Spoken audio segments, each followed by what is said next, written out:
Hi, my name is Stevi Hillman. I'm going to talk to you a little bit about shoulder, rib, and hip control.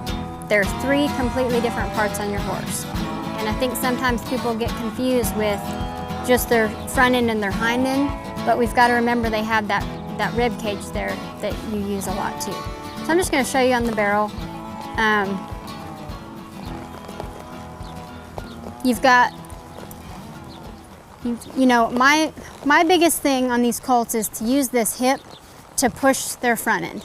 So my first thing with these colts is to, you know, sit back and drive from their motor, which is their hind end.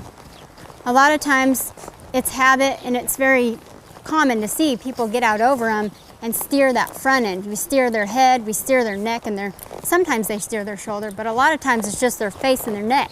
Well, you have no control of their hind end or their ribs. So you got to sit back and you've got to use that hip. Bend at the ribs, use that hip to push that front end, which will control that front end. But as long as you're out here over the front end, you have no control over that hind end. Go off the barrel over here. And one big thing that with these colts in this hip control back here is to walk, you know, forward. A lot of people want to just roll back. They want to just, all these fun rollbacks, which is pretty. But we're turning a barrel and you want that hip pushing that front end. You don't just want that hip to stop and their front end moving. So something I teach a lot of is walk forward, make sure that hip is pushing that front end forward and they're not just doing this all the time, because it's forward momentum around that barrel. And we want that hip pushing. You walk around the barrel, you can see that. You want forward momentum, hip pushing the shoulder the whole time. Now if they stiffen on you and they just fall and get him to do it, then you want to sit back and use that inside leg to push that hip around. Now the other side of it is when you have a horse that's real noodly and Gumby and you lose those parts, you want to sit back and collect him by, you know, sometimes you're holding that inside face and you're just losing control of that outside shoulder.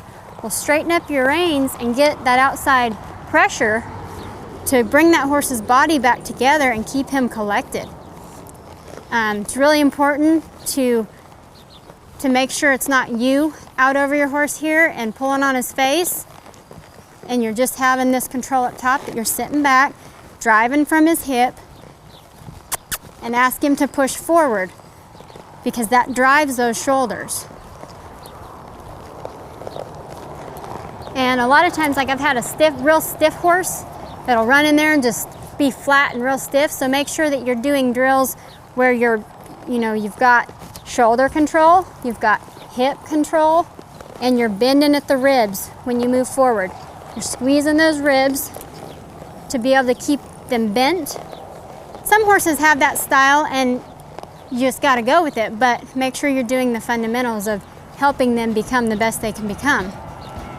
And I think that's key in training, is using the motor from behind and not getting out over your horse. Make sure that you're not doing that.